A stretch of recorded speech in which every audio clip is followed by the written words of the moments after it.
Hi! This time I'm going to make a video response for one of my viewers, David Weisberger. David was asking if I could provide some advice when it comes to running a Dungeon Crawl Classics funnel. Because he recently purchased the Weird Frontiers role playing game, which is heavily based on that system. First, let's talk about Dungeon Crawl Classics and the Weird West RPG. Weird Frontiers, sorry, RPG. Just in case someone is watching this video and he or she doesn't know about those RPGs. The Dungeon Crawl Classics role playing game could be considered a pseudo clone, that is, not a retro clone or a copy of old school Dungeons and Dragons. It takes the D20 system, some of the classes, some of the mechanics, but they are heavily modified to represent a classic sword and sorcery experience, while at the same time it pays homage to old school Dungeons and Dragons just in that transition period from Gary Gygax's games at the Sand Table located in his basement, when the infancy of the Greyhawk campaign setting could be seen as a very early stage of development. And it also pays tribute to the games that Dave Arneson ran when creating the Blackmoor campaign setting. You have those games, very early games. We are talking chainmail period and making that transition to Dungeons and Dragons, when sometimes the players controlled several player characters at the same time. And it also reminds you of those early games where you had too many players at the same time, perhaps 10 or more players participating in a game, and you had these adventures that were quite lethal. So Dungeon Crawl Classics is a homage to that, and at the same time it tries to recreate those stories that you would see in Conan the Barbarian, Fafhrd and the Grey Mouser, the Elric stories as well. Although Elric is a bit, sometimes it gets a bit high fantasy, but there are many elements concerning, or rather qualifying that saga as a sword and sorcery style of, yes, of experience. Weird Frontiers, and if you haven't seen my review of my ongoing review of that role playing game, the link to the playlist will be in the description below. Weird Frontiers uses Dungeon Crawl Classics as its core, but it also modifies that system to represent a Weird West experience with many elements related to the Cthulhu mythos, shamanism, etc. So in the case of Weird Frontiers and Dungeon Crawl Classics, there are many things that are shared between both systems, or rather variations of that same core. One classic, or you could say traditional, initiation for the player characters is the funnel. The funnel is basically a way to carry out natural or unnatural selection, eliminating those player characters that are too weak, because in Dungeon Crawl Classics and Weird Frontiers, you create several player characters per player. Because the funnels, the adventures are sometimes quite lethal, you need between, well, it depends, but perhaps between 8 to 20 something player characters in total. So if you have like between 4 to 6 players participating, each player is going to be controlling between 4 to perhaps even 8 player characters. This is even more noticeable if you have like 3 or 2 players. Perhaps you need to control more player characters per player. So you feel as if you are controlling a unit of an army. So you can pretty much tell how this is going to be an important consideration if you're playing Dungeon Crawl Classics or Weird Frontiers as a solo experience.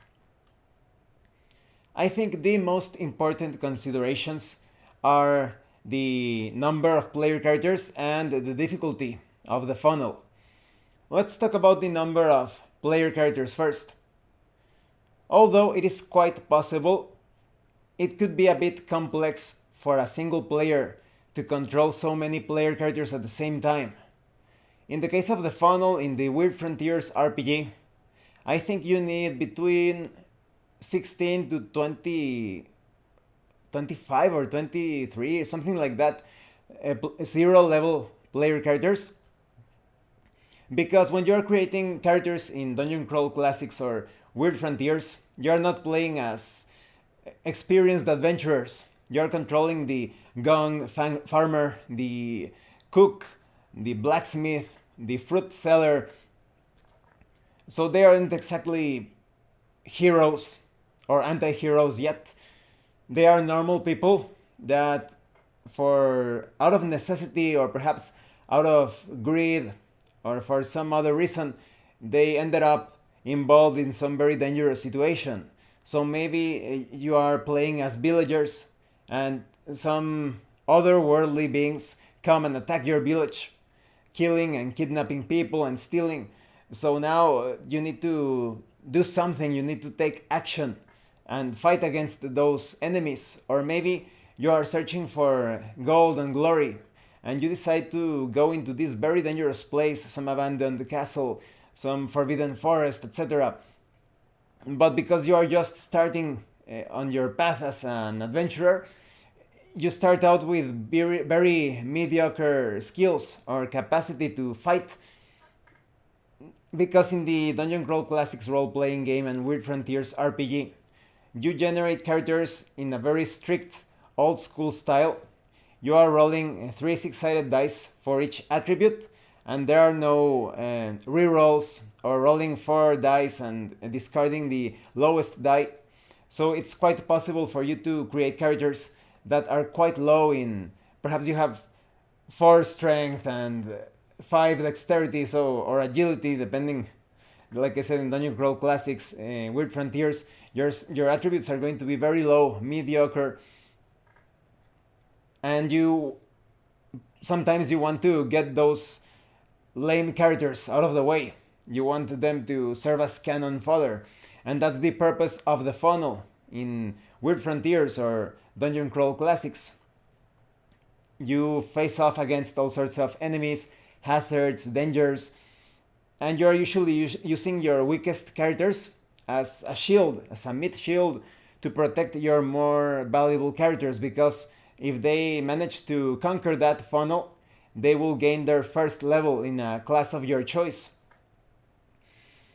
That's why you need so many player characters in a funnel. And it's also pretty fun when it comes to representing those sword and sorcery type of stories, to see all of those deaths and tragedies during the funnel, those traps, spells, curses. Enemies are going to be killing off those weaker characters. Like I said, it's a sort of natural or unnatural selection. The characters are dying, and the adventure is usually completed or finished with the strongest characters in the group. So a single player that started with perhaps 6 player characters is only going to end up with 3 survivors at the end, perhaps. And in the case of the Weird Frontiers RPG, there is a chance for your characters to come back from the grave as 2 undead character classes, such as the Tommy Knocker and the other one. What was the name of the other class? I can't remember right now, but one of them is the Tommy Knocker, and the other class is similar. You have 2 undead character classes, but I recommended in that part of my review where I talked about those classes that you should limit this, because otherwise it's not going to feel too tragic or realistic within the fictional representation of the sword and sorcery genre.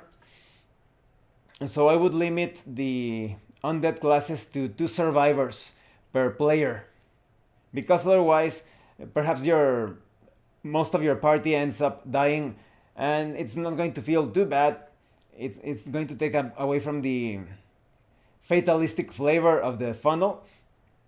But yes, I would still recommend that you allow at least one or two undead character classes, undead characters to come back and continue the further adventures. But like I said, although some players are quite capable of controlling many player characters at the same time, for example, well, this doesn't have to do too much with role playing games, or at least fantasy role playing games. Battletech players are going to be more than capable of controlling several player characters at the same time. Those of you that have played those long Battletech games, those big battles, know how it's sometimes a bit complex to control several mechs at the same time, but you get used to it. So I think those players will probably be able to control several player characters with no problem at all. But it does take some time. I have mentioned this in other videos. As you are keeping track of things, working on bookkeeping, handling the changes of hit points, the spells that you have been using, different modifiers, you're going to be writing that on your character sheet. But because you are just one person in a solo scenario, it's going to take a lot of time. You're going to be like, oh, I'm going to modify the hit points of this character. Now I'm going to modify the equipment of this character because he used up this resource.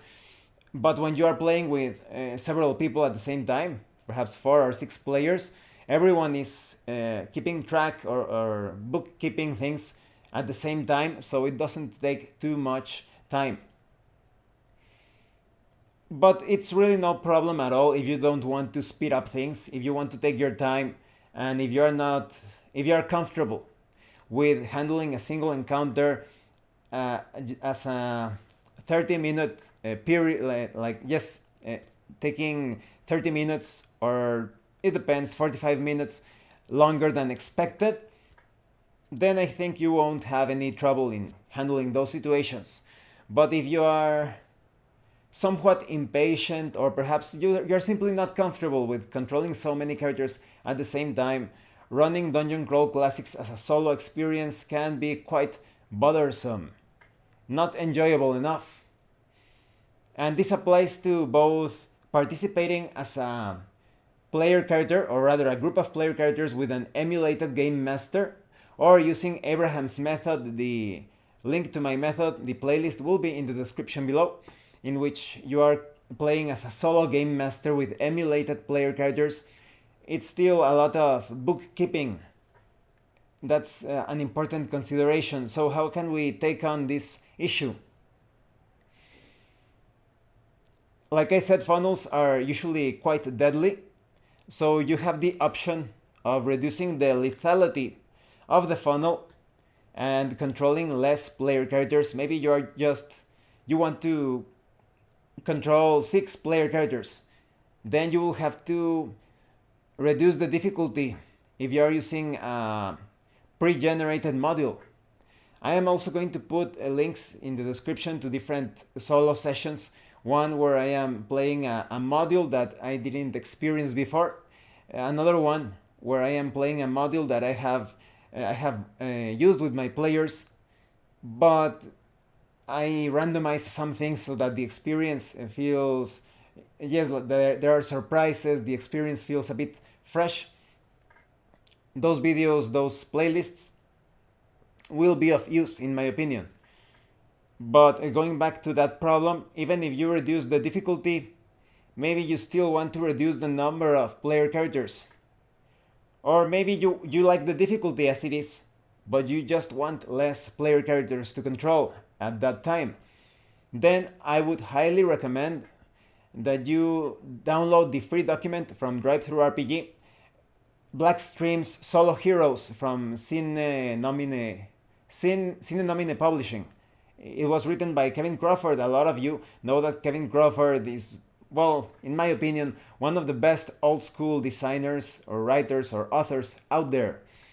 The solo characters system that I mentioned, Solo Heroes, it's a very simple version of mechanics that have been, in my opinion, perhaps polished or improved in Kevin Crawford's games such as Scarlet Heroes or Godbound, but the free document is still pretty practical. It doesn't have glaring errors. You can still use it in your D20 based systems to great effect. So using that solo system, that solo hero system, you can control just 4 player characters for the entire adventure. Because using that system, each one of those characters, even though you are a 0 level character, unless you have a really bad luck and you only have 1 hit point, they are going to feel like the larger than life heroes that sometimes make an appearance in Sword and Sorcery. So you will be playing as Conan the Barbarian, as Red Sonja, as Fafard and the Grey Mouser, as Elric. You're going to feel like that. Perhaps not in that funnel, but later on, when you manage to survive the adventure, in that funnel, you're going to feel like the early stages of those characters' development. Because in the Sword and Sorcery genre, you do see quite a lot of death. Many characters die, but those characters are supposed to be the 0 level characters with terrible stats. So the possible solution would be to employ the solo heroes system, so that way each one of your characters is going to be equivalent to 4 player characters. So let's say you want to play the funnel of the Weird Frontiers RPG.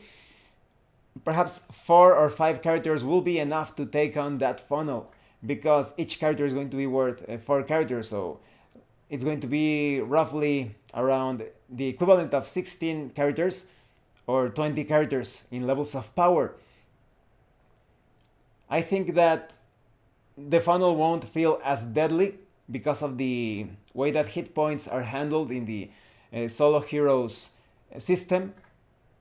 I would also recommend that, just in case, you allow for the player characters to start out with maximum hit points.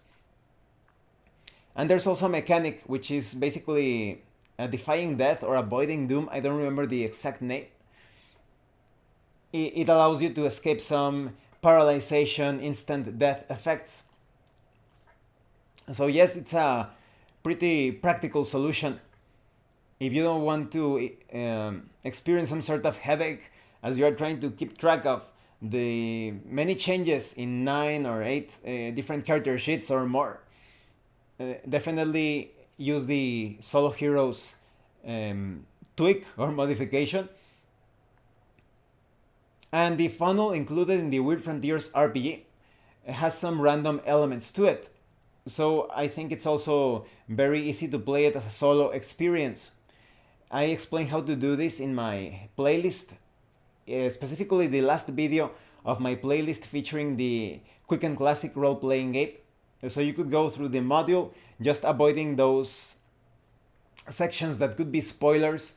And you, like I said, you have all of those lists to generate random things. So I think it's going to be very fun to play that funnel as a group of player characters.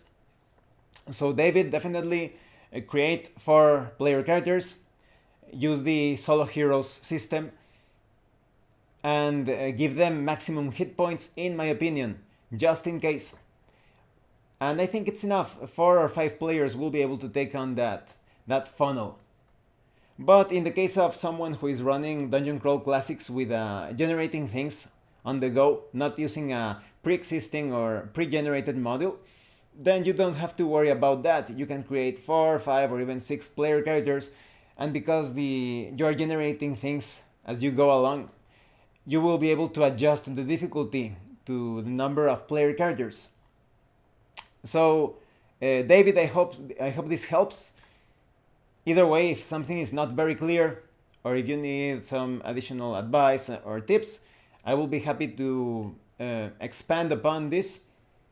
So thanks to everyone for watching this video.